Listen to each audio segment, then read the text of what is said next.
큰 박수 한번 다시 격려합시다.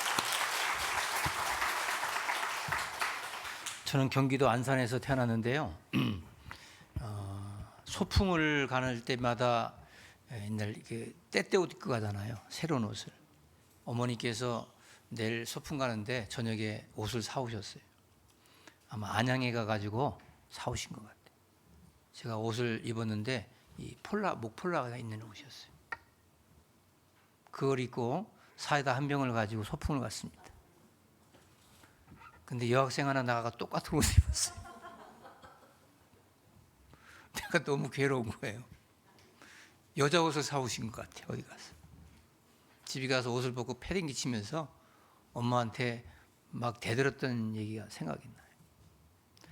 지금도 너무 가슴이 아파요. 내가 왜 그랬을까? 근데 그것도 길에서 사신 것 같아요. 얘가 뭐 너무 따끔따끔하고 별로 좋지 않은 옷이었어요. 지금도 그것이 너무 생생해요. 여러분들 그 이후로 제가 어머니한테 한번 대든 적이 한 번도 없는 것 같아요. 그 이후로 아버지에게 말대꾸 한 적도 없는 것 같아요. 무슨 말 하냐면 그냥 오늘 말씀 제목처럼 그냥 사랑하는 아버지 어머니 부모님을 기쁘게 하시는 여러분들 되시길 축원합니다. 그러니까 부모님의 마음을 헤아릴 줄 아는 사람. 한마디로 효도하세요. 효도하지 못한 사람이 잘 되는 거 못 봤습니다. 효가 없는 가정이 잘 되는 거 못 봤습니다. 효가 없는 사람이 사업에 성공하는 거 못 봤습니다. 효가 없는 사람이 건강한 거 못 봤습니다. 여러분 효자, 효녀, 효부 되시길 축원합니다. 가정이 건강해야 국가가 건강하고 가정이 건강해야 교회가 건강합니다. 가정이 살아야 모든 것이 다 사는 겁니다. 가장 기쁨과 행복의 공동체, 가정이 무너지면 다 무너집니다. 로마가요 500년 동안을 지배를 합니다. 팍스 로마나 엄청난 강한 나라로 삽니다. 모든 길은 로마로 통합니다. 지금 가보면 로마의 그 길이요 어마어마하게 넓습니다. 그 옛날 2000년에 지었던 로마가. 근데 500년 동안 그렇게 부귀영화를 누리다가 망하는 이유가 뭔지 아세요? 가정이 파괴됩니다. 가정이 붕괴가 됩니다. 그러면서 로마는 무너지기 시작합니다. 여러분들 이 어버이 주일에 다시 한번 주님 안에서 부모님을 기쁘시게 하는 믿음의 우리 세명성교회 성도님들 되시길 축원합니다. 시인이었던 피천득 씨의 글이 하나 있어 소개합니다. 30대에 세상을 떠난 내 어머니는 얼마나 젊고 아름다웠는지 모릅니다. 내가 새 한 마리도 죽이지 아니하고 살아온 것은 내 엄마의 자애로운 마음이었습니다. 햇빛 속에 웃는 나의 미소는 내 어머니한테서 배운 웃음입니다. 나의 간절한 희망이 있다면 내 어머니 아들로 다시 세상에 태어나는 것입니다. 이 피천득 씨는 어머니 숨결 속에서 하나님의 숨결을 느꼈다고 그렇게 고백하는 겁니다. 여러분 세상에 최고의 스승이 누굴까요? 눈을 제일 먼저 이 땅에 태어나서 눈을 떴을 때 보이는 분이 어머니입니다. 그 어머니를 통해서 하나님 알고 어머니를 통해서 세상을 알아가기 시작합니다. 저희 어머니를 통해서 저는 복음을 알았고 저희 어머니를 통해서 저는 예수를 믿게 된 것입니다. 얼마나 감사합니까? 최고의 스승. 그래서 저는 부모님들이 효를 받을 만한 조건이나 환경이 되었기 때문에 효자가 되고 효부가 되는 것이 아니고 낳아주셨기 때문에 그냥 여기까지 키워주셨기 때문에 감사하고 감격하시는 복된 여러분들 되시길 바랍니다. 여러분들 오늘 22절에 보니까 너를 낳은 아비에게 청종하고 내 늙은 어미를 경히 여기지 말지니라 이렇게 말합니다. 여러분 어머니들을 무시하고 경히 여기고 업신여김을 하지 마시라. 여러분 낳은 아비를 청종하고 요즘 우리 젊은 사람들 보면은 아버지에게 충고도 합니다. 아빠가 틀렸다고 말합니다. 모르겠습니다. 저는 자랄 때 그냥 아버지에게 매를 맞을까 봐 그런지는 모르겠어요. 근데 한 번도 아버지에게 충고한 적이 없어요. 요즘은 선거철이 되면 부자가 싸웁니다. 아버지가 여기 찍으라 그러면 아빠는 무식하다고 막 대듭니다. 너 같은 새끼를 내가 자식 둔 적이 없다고 싸웁니다. 나도 아버지 같은 사람 살기 싫다고 싸웁니다. 이 후레 자식들이 많아요. 지혜롭게 해야 돼요. 아버지 말씀에 청종하라는 말은 뭐냐면 아버지가 찍으라면 찍으세요. 들어가서 딴 사람 찍으면 될 거 아니에요. 그거를 꼭 굳이 그 앞에서 아버지에게 충고질하고 그러면 안 되잖아요. 보릿고개 넘기고 어려운 때 넘겨서 새마을 운동 시작해가지고 얼마나 어렵게 살아왔어요. 그러면 그 사람들의 마인드는 늘 거기 가 있는 거예요. 그러면 그냥 청종하고 가서 다른 사람 찍더라도 예, 아버님 그렇게 하겠습니다. 이 아멘이 없네. 그게 효자입니다. 그게 거짓말이 아니에요. 여러분들, 어머니는 우리 신앙의 본 아닙니까? 요게벳의 어머니, 모세 어머니 요게벳, 디모데 어머니 유니게, 성어세 어머니 모니카, 이런 사람들이 있었기 때문에 훌륭한 성자가 태어났어요. 정말 부족한 사람인데 여기 와서 목사하는 게 정말 어머니의 기도예요. 제가 어느 날 아파가지고 누워있을 때 밤새도록 머리에다가 수건 얹으면서 기도하는 어머니 모습 보고 제가 어린 시절에 정말 우리 엄마는 대단하시다. 잠도 안 주무시고 밤새도록 간호하시는 것이 너무 대단하시다. 제가 그 마음이 아직도 찡합니다. 저는 여러분, 우리 부모님께서 잘 살지 못했기 때문에 고등학교까지만 졸업시켰어요. 대학을 가서 지금까지 내가 목사가 되고 박사까지 받기까지 모든 학비를 자가로 충당했습니다. 부모님께 받은 재산이 아무것도 없습니다. 땅 한 평도 없습니다. 근데 하나님께서 이렇게 키워주시고 인도해 주셨어요.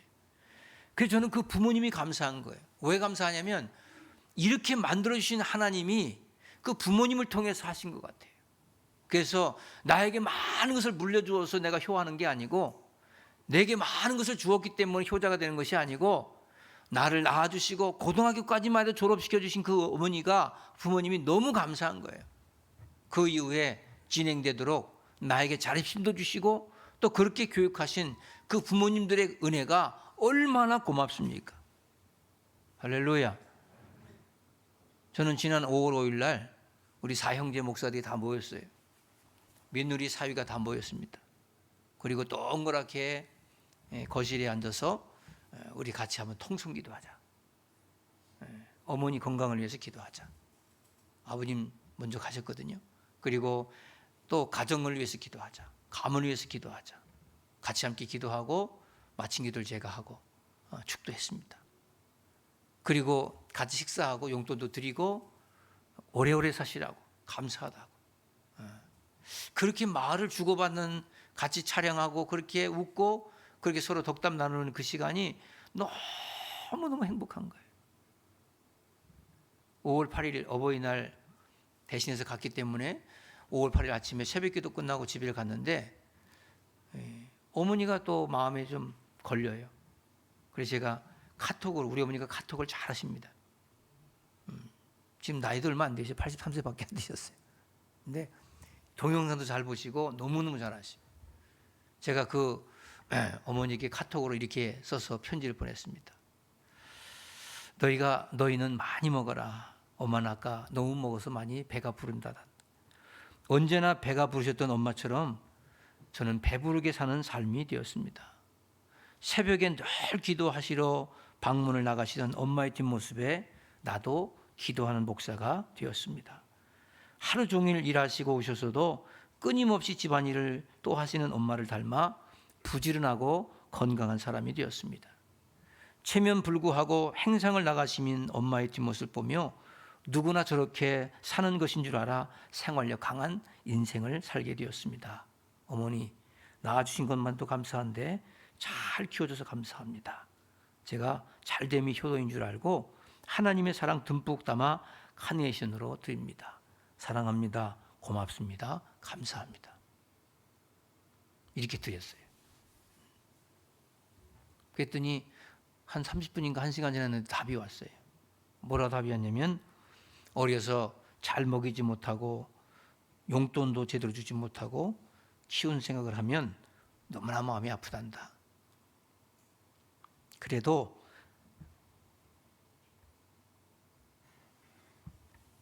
하나님께 축복받아서 넘치도록 효도를 받으면서 세상에서 제일 행복하게 살아가고 있으니 감사하구나, 고맙다.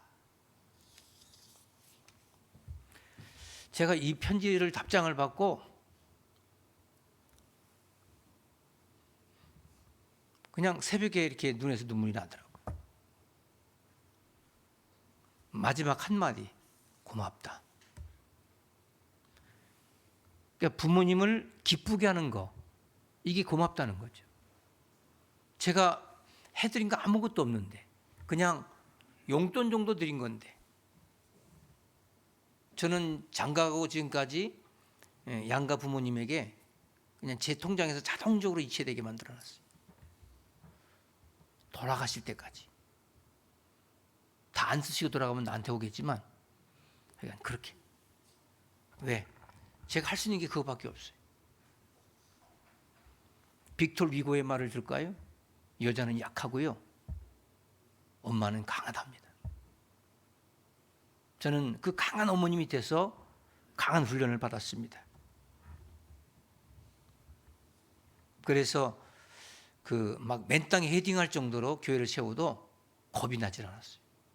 왜냐하면 어머니는 그 어린 나이에 자식들 키워보겠다고 막 정말 생활이 강하게 살았어요.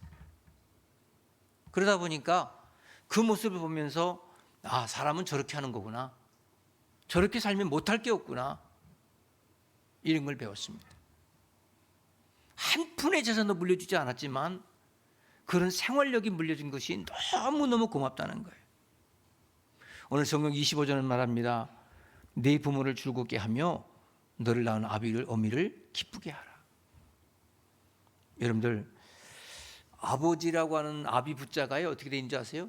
망치, 이렇게 망치에다가 작대기, 망치에다 작대기 이렇게 있어요. 두 개가 엮어져 있어요. 그게 뭐죠? 노동이죠, 노동. 아비부가 노동입니다. 아버지는 노동하는 아버지. 저희 아버님은 군생활 하시다가 평생 그냥 무의도식 하신 분이에요. 직업군인 마치시고 직장을 못 들어가셨어요. 그러다 보니까 많이 힘드셨던 것 같아요. 그래도 자녀들 앞에서는 체면을 많이 차리셨어요. 멋있었어요. 라이방을 쓰고 아주 잘생기셨어요. 옛날 찝차를 타고 다녔던 그 모습으로 늘 그 기분에 살았어요. 그리고 이런 사업 저런 사업 할 때마다 거의 다 망했어요. 소 키우다가 누구 빚대줘서 망하고, 닭 키우다가 조리독감 때문에 망하고, 결 어머니하고 같이 사업해서 조금 일어난 거, 그것이 전부였어요. 근데 지금 생각해 보니까 아버지가 그렇게 체면을 차리려고 자식들 앞에서 혼자 뒤에 가서 우실지라도 겉으로는 그렇게 체면 차렸던 그 아버지가 자랑스러워요. 왜? 자식들에게 그런 부담을 안 준 거죠. 늘 깔끔하셨어요. 제가 목회하면서 그 아버지의 마음을 알기 시작했어요. 어떤 마음이냐면, 교회를 이렇게 개척하다 보면은 성도들에게 개척교회가 가장 필요한 게 뭐죠? 돈입니다. 그러면 성도들에게 돈의 부담을 주면 성도들이 안 와요. 모든 개척교회 목사님들이 거기에 얽매여 있어요. 저는 어떻게 하든지 간에 부담을 안 주려고 하는 거예요. 저는 교회를 개척할 때마다 이 교회뿐만 아니라 전에도 모든 사람들이 이렇게 말했어요. 주금용 목사는 아버지가 엄청나게 부자래요. 그래서 세상에 직장 하는 거 필요 없어서 그냥 교회 저렇게 지어주고 저렇게 하는 거래. 제가 그렇게 소문난 사람이고 지금도 그렇게 소문나 있어요. 한 번도 우리 교회는 가난한 교회, 돈이 없는 교회가 아니에요. 모든 목사님들 노회나 총회 가면 목사님들이 주금용 목사는 부자야, 돈이 많아, 이렇게 했어요. 왜냐하면 부담 안 주려고 연막을 친 것이 아니고 또 그렇게 살았어요. 또 그렇게 하나님이 축복하셨어요. 그런데 아버지의 마음으로 체면을 차렸던 그 아버지의 마음을 제가 알겠더라고요. 그런데 때로는 성도님들이 거기에 대해서 오해도 하고 여러 가지로 그렇게 할 때마다 마음이 아프더라고. 그렇구나. 이게 아버지의 마음이구나. 우리 아버지가 어려웠지만 가난하지 않도록 우리에게 체면을 차렸고 깔끔하게 다니셨던 그 모습이었구나. 저는 너무 감사했어요. 아버님 돌아가실 때 뇌출혈로 돌아가셨거든요. 2년 동안 병원에 누워 계실 동안에 제가 형님하고 동생들한테 그랬어요. 아버님 2년 동안 내가 모시겠다. 그리고 그 모든 병원비, 수백만 원씩 들어가는 한 달의 병원비를 2년 동안 꼬박 댔습니다. 그리고 매주 찾아가서 기도해 줬습니다. 저만 가면 아버님이 그렇게 웃으시고 좋아하셔요. 마지막 인천 길병원에서 담임 목사님이, 거기 성기동 목사님이 저한테 전화가 왔어요. 아버님이 이독하시다.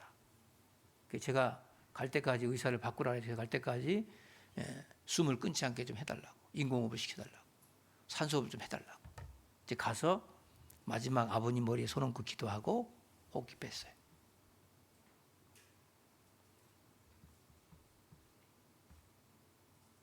제가 마지막 했던 말이 이겁니다. 아버지 수고하셨어요. 감사해요. 아빠는 잘 몰라.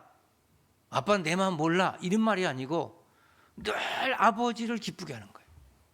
그 마음을 읽어주는 거예요. 그런 사람이 직장 생활해 보세요. 그런 사람이 교회 생활해 보세요. 절대로 갈등이 없습니다. 어디 가든지 됩니다. 무엇을 하든지 됩니다. 대개 효자가 아닌, 효를 다하지 못하는 사람들이 교회에 오면 늘 덤빕니다. 그리고 따지길 좋아합니다. 말대꾸를 합니다. 시시비비를 가립니다. 하지 말라는 게 아니에요. 여러분, 그 정도 교회라면 저 같으면 안 섬깁니다. 그 정도 신뢰가 안 가면 전 예수 안 믿습니다. 내가 설사 당할지라도 믿어야 되는 거예요. 왜냐하면 믿음의 공동체니까. 직장에서도, 상관에게도 그 사람이 아무리 나를 악하게 해도 그건 그 사람의 인생이고, 그럼에도 불구하고 나는 최선을 다하는 것, 이것이 하나님의 축복과든 효가 있는 하나님의 자녀들의 모습입니다. 오늘 여러분들 나 잘났다 하지 마시고 겸손하게 부모를 기쁘게 하고 그렇게 믿음으로 살아가시는 복된 여러분들 되시길 축원합니다. 106년 전인가요? 미국 뉴저지의 버지니아주에 아나 치바스라고 하는 한 여자가 있었어요. 이 여인이 자기 엄마를 너무너무 사랑한 거예요. 근데 어머니 돌아가셨어요. 추모 날이 돌아왔어요. 그래서 많은 지인들을 초청했습니다. 집으로. 우리 어머니 추모식에 오셔서 추모 좀 해주십시오. 근데 치바스는 많은 지인들이 오니까 그 어머니께서 생전에 가장 좋아하시던 꽃이 카네이션이었어요. 카네이션을 꽃을 준비해 가지고 오시는 분들에게 가슴에다 달아줬습니다. 그래서 자기 어머니를 기리면서 효를 다했어요. 그 소식이 전달되어져 가지고 미국의 28대 대통령이었던 토마스 우드 윌슨이라고 하는 대통령이 5월 둘째 주일을 어머니 날로 제정한 겁니다. 그것이 오늘날 우리 가슴에 카네이션 달고 예배드린 어버이 주일이 된 거예요. 여러분들 한평생 살면서 부모님께 효를 다하시고요. 부모님들은요, 업신여김을 당하면 안 되고요. 또 측은지심도 안 돼요. 불쌍히 여겨도 안 돼요. 구제 대상도 아닙니다. 부모님들은 효의 대상입니다. 저는 평생 동안을 3대가 살아요, 우리 집은. 결혼 초에는 형님하고 2년씩 부모님들을 모셨어요. 우리 집사람 보기에는 시아버지 시어머니니까 얼마나 괴롭겠습니까? 그러나 꼭 2년씩만이라도 모시자 해서 4년을 모시고, 그다음부터 저는 장인 장모를 모시고 살았어요. 지금까지도 장모님과 같이 살아요. 근데 제가 보니까 이 장모님이 너무너무 오래 살 것 같아. 안 죽으려고 그래. 너무 잘 드셔. 예? 너무 잘 드셔. 그리고 굉장히 막 이렇게 생존 본능이 강하신 것 같아요. 그래서 제가 집사람이 저한테 아, 우리 엄마는 언제 죽어? 87세인데 안 돌아가실 것 같다는 거지. 제가 그랬어요. 그럼 뭐가 돌아가실 바라냐? 그냥 아예 그냥 한 150년 살게 해서 기네스북에 올라가게 하자.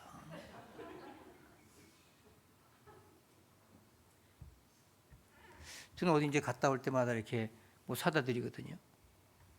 그러면 저보다 더 많이 드시는 것 같아요. 뭐 피자라도 시켜가지고 닭이라도 사가지고 이제 거실에 앉아서 먹으려고 하면 제가 우리 별명을 하이에나라고 지었거든요. 하이에나. 냄새를 얼마나 잘 맡으신지 나오셔요. 왜 나오셔요? 그러면 물 먹으러 나온다.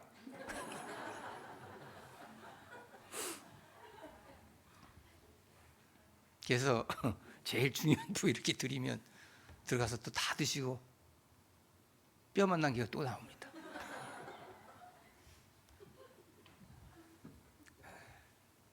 사실 그렇게 살다 보니까 집에서 큰 소리 안 내고 행복해요.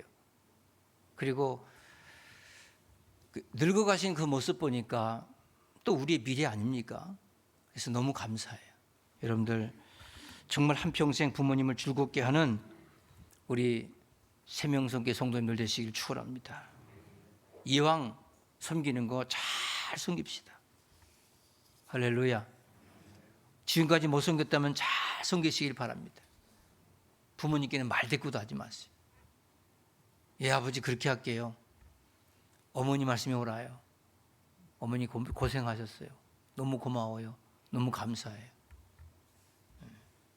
여러분들 이 부모님의 마음을 이 도덕이 아니고요. 부모님께 효도하는 것은 무슨 유교가 아닙니다. 이것은 기독교의 진리입니다. 10계명을 보십시오. 1계명부터 4계명까지가 하나님과의 관계입니다. 그리고 5계명부터 10계명까지는 인간과 인간의 관계인데 그 중에 제일 첫 계명이 뭡니까? 내 부모를 공경하라. 이게 기독교입니다. 부모님을 잘 공경하는 그러한 가정이 잘 되고 만사가 형통할 줄로 믿습니다. 여러분 효과 있는 우리 세명성교 되시기를 축원합니다. 할렐루야. 다른 거 없어요. 믿음 안에서 그렇게 효 자체가 복이다. 아, 내가 효하는 게 복이구나. 그런 믿음의 주인공들 되시기를 축원합니다. 제가 경기도 안산 출신이라 했잖아요. 닭을 키웠어요. 닭이 알을 낳아요. 근데 옛날 닭들은 유정란입니다. 유정란 다 수탉하고 교배해서 나는 알이에요. 그래서 유정란은 뭐가 되지? 병아리가 되잖아요. 이놈을 이 암탉한테 이렇게 한 20개를 이렇게 집어넣어주면요, 암탉이 딱 품어요. 이 한 번 딱 품잖아요. 21일 동안 움직이지도 않아요. 밥도 안 먹어요. 물도 안 먹어요. 그대로 있습니다. 와서 건드려도 꼼짝도 안 해요. 여러분 그런 미물도 저렇게 새끼를 부화하는구나. 저게 바로 어머니 마음 아니겠느냐. 근데 그런 어머니 그런 부모님들에게 효를 다하지 못한다. 그런 사람 세상에서 출세한다. 그건 출세가 아닙니다. 그건 독을 마신 거예요. 절대로 그렇게 될 수도 없고 되지도 않을 겁니다. 여러분 오늘부터라도 부모님 잘 모시고 늘 승리하시길 축원합니다. 늙으시면요 늘 아픈 데가 많잖아요. 자꾸 주물러 주시고 늙으시면 외로움을 잘 타잖아요. 외롭잖아요. 소외되잖아요. 말동무가 없잖아요. 여러분 나이가 드시면 자꾸 배고프답니다. 그래서 무조건 하고 약간 나이 드신 분들은 먹을 거를 자꾸 사다 주세요. 아멘해. 먹을 걸 자꾸 사요. 붕어빵이든 뭐 도너츠든. 나는 백화점 가면 도너츠 사가지고 갖다 드리고 길 가다가 뭐 있으면 계속 사다요. 하다못해 그냥 눈갈 사탕이라도 사드려서 그냥 하루 종일 물고 있으라고 그러세요. 또 그리고 많이 드시게 해서 일찍 가게 할 수도 있어요. 그러니까 잘 되게 하시라고. 배고프잖아요. 제일 좋은 선물이 먹는 선물이에요. 그래서 여러분들 효도하셔서 한평생 영육간의 강건함을 승리하시길 축원합니다. 이 효가 안 되는 사람들이 걸린 질병이 뭔지 아세요? 심장질환, 심혈관 계통의 질병. 다 여기 걸려 죽어요. 부모님과 절대 등지면 안 돼요. 아멘 하세요. 부모님과 절대 등지지 마세요. 부모님은요, 용서의 대상도 아니에요. 이런 거 아세요, 여러분들? 아버지 땅을 자식이 임금을 도용해가지고 팔아먹었어. 에? 아버지가 절도죄를 갖다 고소 고발했어. 형은 받아요. 근데 형은 안 살아요. 직계 가족은. 무슨 말이죠? 이 법이에요. 부모님은요, 아무리 범법자라도 우리 부모님이에요. 그러니까 여러분들이 살아가면서 어떤 일을 당해도 부모님을 정죄해서는 안 됩니다. 조용한 거 보니까 정죄할 것 같으네요. 여러분, 힘들어도 부모님이고, 잘나도 부모님이고, 못나도 부모님이고, 그렇게 한평생을 승리하시길 축원합니다. 효도가 복의 근원이다. 이렇게 생각하세요. 여러분이 잘 되는 것이 효도예요. 중앙청 뒤에 가면요, 효자동이 있어요. 효자동. 옛날에 제가 대치동에서 있을 때 그 집사님 한 분 이름이 이효자가 있어요. 이효자, 여잔데 이효자. 얼마나 효를 잘하는지 몰라. 이름 그대로. 시어머니가 그렇게 그 집사님 이뻐해. 이름이 효자야. 그래서 이분이 하나님 복을 받아가지고 저 공릉동 태릉 쪽에다가 유치원을, 큰 유치원을 세웠어요. 500평. 바닥평수 500평이에요. 유치원 이름을 줘달라고 하더라고. 제가 그래서 효자 유치원이라고 줬어요. 유치원이 막 미어 터집니다. 막 유아학교 정도 되는 거예요. 무슨 말 하다가 효자 됐어요. 중앙청 뒤에 있던 효자동이 어떻게 효자동이 되었느냐. 어떤 한 집안에 할아버지가 계셨어요. 아들이 있었어요. 손자가 있었어요. 근데 할아버지가 손자를 너무너무 이뻐해가지고 손자를 데리고 들어가서 하룻밤 잔 거예요. 자고 일어나니까 애가 죽었어. 그걸 며느리가 발견한 거야. 들어가서 보니까 할아버지가 너무 잠을 험하게 자가지고 애를 깔아뭉개서 숨이 넘어간 거예요. 그래서 그냥 할아버지한테 또 할아버지가 마음 상할까봐 애기를 데리고 나와가지고 남편한테 가가지고 여보 큰일 났어요. 애가 숨을 안 쉬어요. 할아버지가 잠을 험하게 자가지고 애가 죽었나 봐요. 요즘 같으면 그냥 아들이 들어가서 할아버지 막 뭐라고 했을까 아버지한테. 잠을 어떻게 잤길래 애 새끼를 죽이냐고 난리 났을 거예요. 내쫓아버렸을 거예요. 근데 이 아들은 할아버지가 그 사실을 알까 봐 그냥 숨기는 거예요. 그리고 아들을 데리고 가가지고 죽은 애를 갖다가 귀사들이 막 때리는 거야. 너님 새끼 왜 죽어가지고 할아버지 마음을 아프게 하냐고. 막 그냥 귀사들이 막 때리는데 애가 살아났어요. 그래가지고 그 소문이 임금님 귀까지 들어간 거예요. 그래서 임금님이 그 마을을 그때부터 효자동이라고 하라. 이래가지고 효자동이 되었다는 말씀. 효자 됩시다. 부모님 기쁘게 합시다. 부모의 마음을 읽어줍시다. 부모 앞에 충고하지 마세요. 부모 앞에는 잘난 체 할 것도 없어요. 여러분, 부모님은 부모님이에요. 그 자체가 존경스러운 거예요. 많이 배워서가 아니에요. 나에게 뭘 잘해줘서가 아니에요. 잘났던 못났던 그 부모님은 나에게 전부요, 전체요. 주님 안에서. 여러분, 효를 다하셔서 늘 승리하는 우리 모두가 되시길 바랍니다. 여러분, 은혜를 알 때 철이 들었다는 말이 있어요. 은혜를 아는 사람이 철이 드는 거예요. 그래서 하나님의 은혜를 아는 성도가 철이 든 성도예요. 여러분, 오늘부터 우리 세명성교회 다니는 여러분들이라도 효를 다하시고 부모님과 좋은 관계 가지시고 용돈도 좀 많이 드리시고, 아멘. 또 하나 또 용돈도 많이 드리시고 좀 풍족하도록 자동차도 막 벤츠 같은 거 막 빼드리고. 형편이 안 된다고요? 빼드릴 마음을 안 가지니까 형편이 안 되는 거예요. 그런 마음을 갖고 막 해서 잘 섬기세요. 그러면 우리 하나님께서 모든 것들을 책임져 주시고 인도해 주실 줄을 믿고 승리하는 우리 세명성교회 여러분들 되시길 축원합니다. 하나님 감사합니다. 이 가정의 달에